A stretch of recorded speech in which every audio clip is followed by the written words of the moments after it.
There's no present for poor people like you. Just go back home." We couldn't understand the words coming out of my sister-in-law, Caitlin's, mouth. Caitlin has been voicing her complaints up until now. It seems she hid the gift meant for her daughter, Mary. The reason she had been in the next room was apparently to hide the gift at the last minute. Caitlin snatched the present Mary had prepared right out of her hands with force. After inspecting the present from various angles, she threw it on the floor. "Such a meager thing can't possibly be a gift. Anyone who would give such a thing isn't family. Go back home." It appears she was displeased because it wasn't the brand she specified. On the floor, earrings that Mary had chosen one by one were scattered. The children who participated in the gift exchange picked them up, but Mary, frozen, seemed unable to comprehend what was happening right in front of her. Gradually realizing the situation, tears quickly filled Mary's eyes. She's just a 13-year-old middle school student. It's no wonder she ended up crying. Watching Mary like this, Caitlin had a triumphant look on her face. Arriving late, Zella also entered the room and laughed at Mary, who was in tears. Taking advantage of this moment, Caitlin continued to hurl insults at us. However, that didn't last long. I am Michelle. While working a part-time job, I raise my only daughter, Mary, and am about to enter my 50s. Mary was born when I was 35, and she turns 13 this year. I have a husband named Kendrick, who is 1 year older than me, but Mary is not Kendrick's biological daughter. Before marrying Kendrick, I was married to another man. Mary is the daughter from that previous marriage. Blessed with a loving daughter, the three of us lived happily, but that life did not last long. My former husband died in a traffic accident. At that time, Mary was just 3 years old. She barely remembers her biological father. I was engulfed in grief immediately after his death, but I couldn't afford to lose Mary as well. As a single mother, I resolved to raise Mary. To do that, I needed money. Since then, I've spent my days juggling childcare and part-time jobs. I met Kendrick at work, 2 years after making my decision in the spring. Being a single mother, I sometimes inconvenienced my colleagues with tasks like picking up from kindergarten. Kendrick supported me attentively during those times. Attracted to his kindness, we began dating. Initially, Mary was nervous around Kendrick, her first encounter with an adult male. He understood her nervousness and approached her not as a dad, but as a friend. Mary must have felt Kendrick's kindness. Gradually, Mary warmed up to him. I remember vividly how delighted she looked when she started calling Kendrick Dad. While dating, Kendrick revealed to me that he was infertile. I consider Mary my real daughter. Even though Michelle and I can't have children together, I still want to live with Michelle and Mary. For Kendrick, the inability to have children must have been a significant insecurity. However, the fact that he showered Mary with love was unchanged. When Mary fell ill, he rushed to take care of her. For me, Kendrick's infertility was never a reason to part ways. Seeing him treat Mary as his own daughter, I had no choice but to stay with him. He was not only indulgent but also strict when necessary. It was clear he genuinely cared for Mary. We had a serious talk and decided to cherish the happiness we had right in front of us. After opening up, Kendrick became even more caring towards Mary and me. We started living together, and when Mary was 8, we got married. Kendrick's father, John, warmly welcomed our marriage. John adores Mary as if she were his blood-related granddaughter. Mary has also grown fond of John, and we have managed to build a good relationship with him. However, Kendrick's mother, Zella, saw me as a woman who seduced her son for money. Whenever we visited Kendrick's parents, she blamed me for everything. Whether it was missing dishes or a speck of dust, it was always my fault. The list goes on. And it wasn't just Zella who berated me. Kendrick has an older sister named Caitlin, who is 2 years older than him. Caitlin is married and a working mother of 3 daughters, ranging from high school to middle school age. The nieces are all calm in nature, much like their uncle Alex. Since she lived about a 10-minute walk from her in-laws, she often brought the kids over to play. We only go back for summer vacations or Christmas vacations since it takes us about 3 hours by car using the highway. So, we do see Caitlin and her family from time to time. Caitlin is the type who isn't satisfied unless she's number one. She harasses me along with Zella, and she always has to show off her latest designer bag. We're not that well off, so this is the best we can do. My family lives in Chicago, and we're currently in Washington, which is quite a distance away. We don't communicate often, so financial support is not something we can count on. I work a part-time job too, but I don't have the luxury to afford branded goods. Knowing this, she still flaunts it. Caitlin works a part-time job as well, but I guess Alex makes a good income. You can't use off-the-rack clothes and bags. You need to have proper branded ones. Today's outfit cost me about $10,000 in total. Caitlin's children were wearing off-the-rack clothes, so it seems she's satisfied as long as she can dress herself up. I'd rather spend money on making Mary happier than on myself. Our ways of thinking are quite different. I've been getting sick of Zella and Caitlin. It seems Mary doesn't have a very good impression of Zella and Caitlin either. I'm watching videos in my room, and she hides whenever she sees them. I feel sorry for involving Mary in adult conflicts, even though she's still a child. Both of them always have something to say, don't they? I'm sorry. It's always been like this since the past. Remember, Dad and I are always on Michelle's side. Especially John, it seems he has never thought much of Caitlin's bragging since the past. Whenever something happens, John steps in to mediate. Kendrick also seems to have no fond memories of Caitlin from when they were younger, like when she would eat his favorite snacks.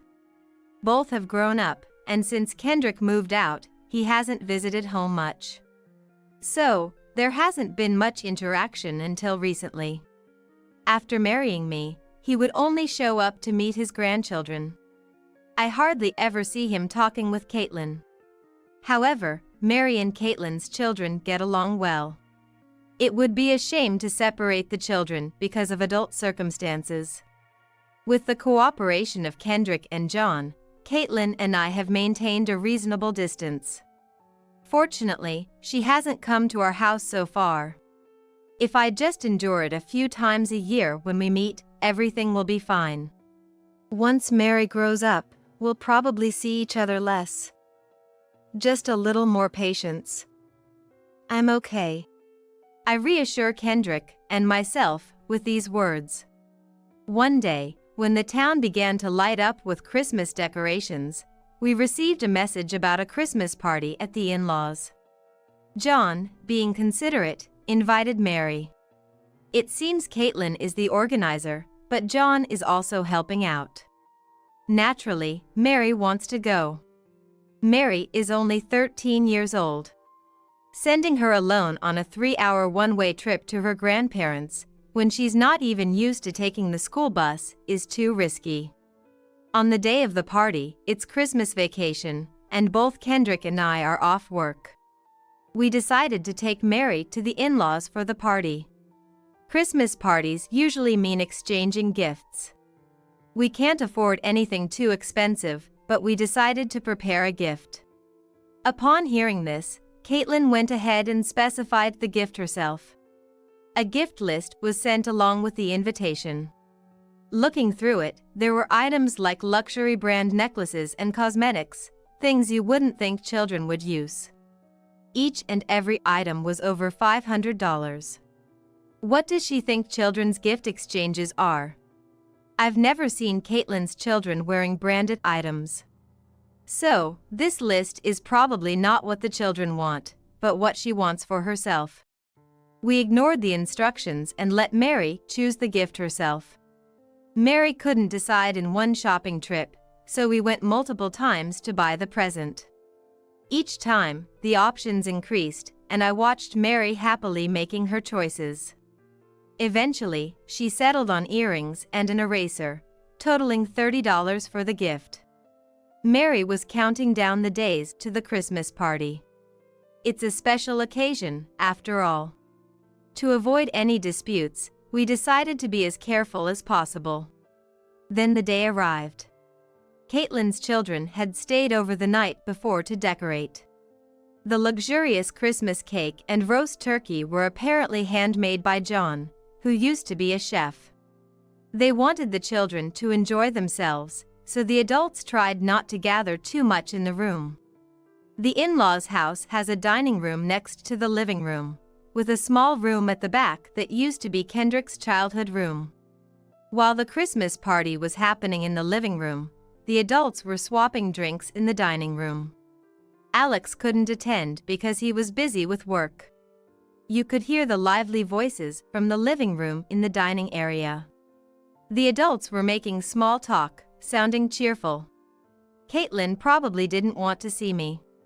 She was in the room when there were luxurious meals, but now she's nowhere to be found. I didn't want to confront her either, so it worked out. As the party was winding down, it was time for the gift exchange. "I want you to take my present," Mary said, holding out the gifts to her cousins with both hands. They seemed happy to accept the presents. It was Caitlin who had made the list of gifts, not her daughters. It's a gift meant for children. Letting the actual children choose was the right decision.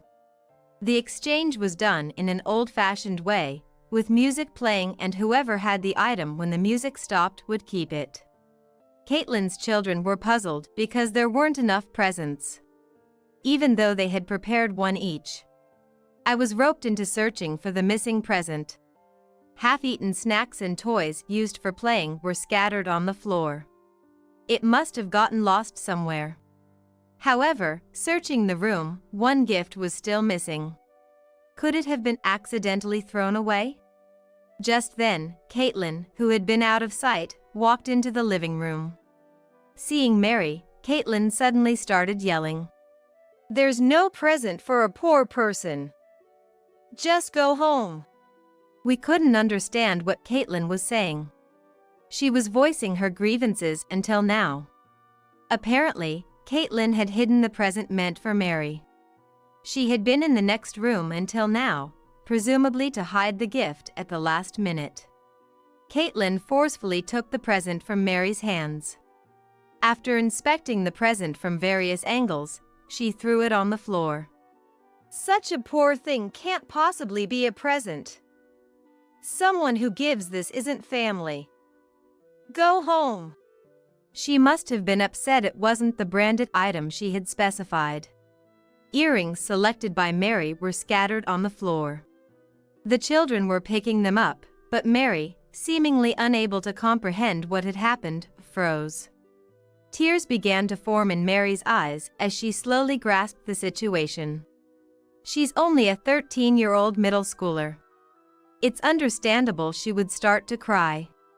Seeing this, Caitlin had a look of triumph. Zella entered the room late and laughed at Mary, who was in tears.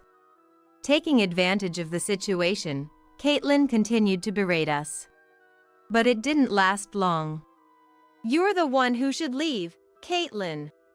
John rushed in from the dining room next door. While wiping Mary's tears, he started yelling at Caitlin.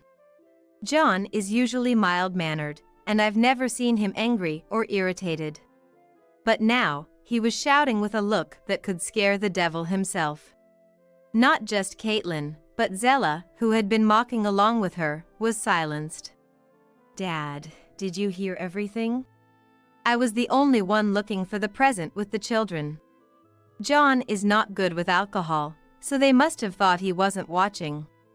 John and Kendrick had seen everything. In fact, only Zella and Caitlin were drinking alcohol. John and Kendrick were drinking non-alcoholic beer. While I was scrambling to find the present, Kendrick had been telling John that Caitlin had demanded brand name items. Even John thought that was unacceptable and had been waiting for the right moment. But that wasn't all. Caitlin's children started to comfort Mary. "What are you doing? Poverty is contagious." Caitlin frantically tried to persuade the children to stay away from Mary with a panicked voice. The children ignored Caitlin's persuasion. In a panic, Zella also tried to call the children back. But they all faced Mary, not turning back at all, as if their actions were showing that what the two were doing was wrong. It seemed Caitlin and Zella had thought the children would always be on their side. Seeing the children's actions, Caitlin and Zella were flustered. "When will you stop wanting brand name things? You're just a working mother now." To my surprise, after moving the children to another room, John shared a story from the past. It turns out Caitlin had always had a spending problem. In her student days, Caitlin started working at a girls' bar wanting money to play. Unlike convenience store part-time jobs, the girls' bar paid well. It's understandable for a girl fresh out of high school to get carried away with so much money. Moreover, the job required dressing up in brand name dresses and bags. Caitlin would work at the girls' bar, buy the latest brand name bags, and increase her shifts when she ran out of money. This lifestyle continued for 3 years. However, she quit in her 3rd year of university because John found out she was working at the girls' bar. Caitlin tried to keep working in secret, but she gave up when threatened with being kicked out of the house. John said that was the only time he had ever shouted at Caitlin. After quitting, she worked as a supermarket cashier and eventually became an office worker at a general company, where she met and married Alex, then quit her job. Even after quitting, she couldn't escape the lifestyle of buying brand name items. Alex frequently scolded her for it. "If you can't buy it yourself, it means it's not suitable for you. Don't make others buy it for you." The gifts she demanded from us were all things Caitlin wanted to buy. "What's wrong with that? Isn't that what presents are for?" Caitlin retorted, gasping for breath. "Caitlin, you're living on your part-time income now, right? How can you afford so many brand name items?" I'm just increasing my shifts. I bought everything with my own part-time income." She hesitated a bit, as if hit where it hurts. John didn't miss that hesitation. "Then what's this?" John pulled out his mobile phone and showed us a screen. It displayed the total amount of debt from a private financial institution. "Why do you have this?" "I saw it in Zella's room. There's no better proof than this." Caitlin fell silent and looked down. The atmosphere was no longer that of a Christmas party. That day ended with us being told we were better off leaving. For the children, it probably became a Christmas they'd rather forget. We bought Mary's favorite stuffed animal on the way home and decided to have a family party of our own. 3 months later, John contacted us. Caitlin had gotten a divorce. Alex hadn't known about the debts. He panicked and conducted a personal investigation after learning about them through John. Shockingly, Caitlin had canceled the children's educational insurance and spent all the money on brand name items. Alex couldn't forgive her and chose divorce. Caitlin, taking Zella with her, stormed into Alex's parents' house. However, that backfired, and she was disowned. Since that Christmas, the children had also distanced themselves from Caitlin. Fortunately, they were all over 15 and chose to live with their father, Alex. Caitlin is now facing claims for alimony and child support in the divorce proceedings from Alex. Although the payments are in arrears, Alex isn't struggling with childcare finances because of his earnings. However, raising 3 children alone as a man is quite challenging. He had been busy with work even when he was married, often leaving the house empty. That's why he couldn't attend the Christmas party. Should I help with everyone's studies? I'm currently researching online courses at work, so it would be perfect. Kendrick has always loved children. His nieces were fond of him too, and he would sometimes teach them when they were at his in-laws. He owed it to them for defending Mary. Officially requested by Alex, Kendrick began to occasionally oversee his niece's studies online. Even though it's been half a year since the divorce, I still get snide messages from Caitlin every now and then. On the other hand, Caitlin continued to blame Kendrick and her nieces. I raised them. What ungrateful daughters! I raised them with kindness. They'll surely regret this. Divorce is out of the question. After the divorce, Caitlin apparently returned to her parents' home. Since then, Zella has always sided with Caitlin, no matter what, despite her volatile temper. John began to question Zella's behavior. Zella, who used to scold Caitlin, is now affirming everything. The current Zella would certainly seem odd to anyone. When John started investigating Zella secretly, he found decisive evidence. John asked us to check it out, so we visited his house for the first time since the Christmas party. Kendrick and I had been keeping our distance from his house. Since John regularly visited our home, there was no reason for us to go there. The two always went shopping at the same time. When we arrived, they were out. The living room, once lavishly decorated, now had only John's dishes laid out, giving off a melancholic vibe. Going through them, we found debts listed under John's name. There was no need or reason for John to be in debt. As we finished going through everything, we heard the front door open. They must have seen our shoes. The two rushed into the room in a panic. Why are you two here? Breathing heavily, Caitlin confronted Kendrick. Caitlin, what is this? I don't remember taking out any loans. John calmly separated Caitlin from Kendrick and presented her with the papers. It was the debt details borrowed under John's name because Caitlin could no longer borrow under her own. And isn't this under Zella's name? Not only Caitlin, but Zella had also been borrowing money. It appears Zella had been spending the savings meant for their old age on luxuries with Caitlin. John was a saver, almost considering saving as a hobby. He had accumulated about $600,000 for a peaceful retirement from his savings during his working years. But the two had spent it all in 3 years. Not enough, they repeatedly took out loans, inflating their debt to $730,000. We had no choice. The stress of not paying child support was piling up. Exactly. It's all the fault of the person who divorced us. Don't shift the blame. The responsibility lies with you two for not controlling your desires. Caitlin and Zella continued with their unseemly excuses, blaming Alex, the daughters, John. Where did they get the idea to blame others? John refuted all their arguments with sound reasoning, and finally, the two fell silent. As if to end everything, John presented the divorce papers. Marrying you was the shame of my life. Caitlin is not my daughter.